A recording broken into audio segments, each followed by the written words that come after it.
Hi, everybody. Thanks for joining me for this prayerful pause with the pastor. I've been thinking about seasons for obvious reasons. We're in the middle of the hard winter in upstate New York. Looking forward to a change in season. One of the reasons I like living here is because we have all four seasons and then some. Get some of the transitional times too.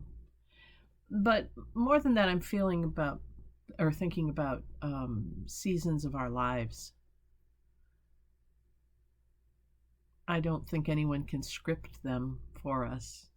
We go through different seasons. Some of them are related to age, some to economic freedom, some are seasons that come only with privilege. But I think each one of us develops our own sense of the season that we are in.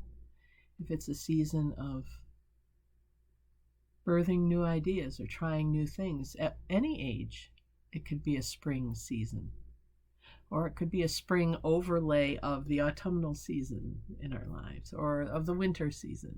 The metaphors are just limitless. And thinking about a season, I think it's important because it puts it in a broader context. It's not just here's where I am right now.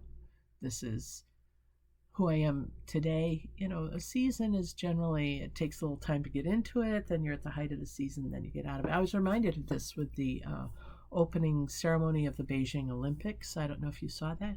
They were talking about the 24 seasons, 24 points in a yearly calendar where they mark different parts of seasons. And yes, they have the four, the basic, but then they also have the preseason, and as it grows, and then as it's at its height, and then as it declines. I mean, it's broken down much more finely, and really talks about earth energies if you were to explore that, I think.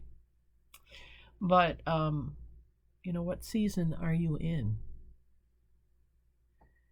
And one season that I hope I'm in, sometimes I feel like I dip into it and dip out of it. So it must not be at its full ripeness yet, is the season of you're enough. You're enough. I'm enough. Just the way we are. We are enough.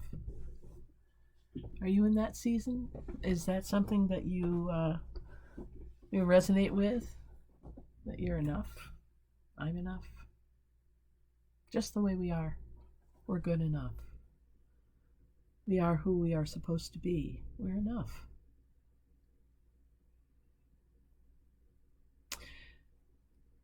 A while ago, it was my friend's birthday, and so we were shopping at a local store that has crystals and incense and statues of Buddha and Hindu gods and Christian things. And I mean, it's an eclectic store that is a lot of fun for us to go into.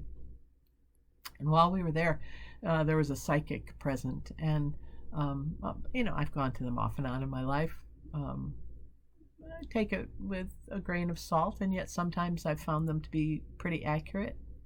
And I didn't plan on going there at all, but I said, hey, you want to do this for your birthday? I'll pay for you to have a reading. And it was $25 for a 20-minute reading or something. And I thought I'd heard of this psychic, but I wasn't sure. So I was a little skeptical. I don't discount what they say necessarily, but I can tell if it resonates with me or not. And some people who have been recommended to me as great readers or tarot readers or psychics, they fall flat with me. They just don't resonate. It's not, and they do resonate with others, which I think is great. And I think just like finding your own faith, your own religion, your own version of the Bible you want to use, you have to find things that resonate with you in terms of these other things as well. But I digress. We went in, and my friend's reading was so dead on. I mean, things that no one could have known about her, except that I'd heard referenced a few times. Certainly the the woman doing the reading had not, and we did not lead her in any way. We were very reticent to give any details. But enough was resonating with me that I said, do you have time for another one? I'd like to sit in the chair. And she goes, sure, love to have you. So we sat down, and she starts talking to her guides, and she's looking up here and talking with them. And she looks at me and she said, would you like to know who came in as your guide? And I said, sure. Why not? I mean, I'd been aware of my spirit guides since I was a little kid, and I knew who some of them were, and I know that when they've changed and whatever else. That's a topic for another day. But she says, it's the Christ. And I went, really?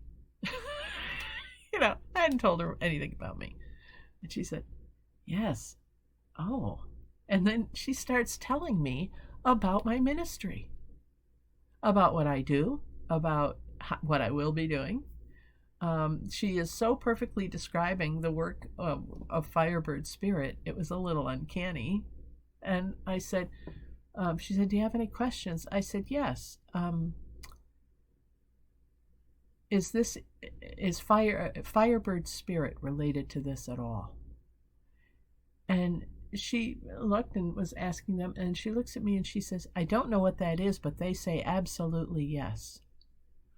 And I'm like, okay, because what she had been describing was the work of Firebird Spirit. One of the messages that I got loud and clear, and that I am supposed to convey, is that we are enough.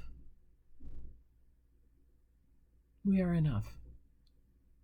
The Spirit works through us just as we are. We don't have to think and beat ourselves up with the thought that I should be trying harder. All we have to do is pray that prayer, put me where you want me, and ask me and show me what to do, and or something similar. Make me an instrument of your peace, or whatever your prayer is. Pray that and know that we are enough. God created us. The creative energy of the universe created us to be who we are right now, right here.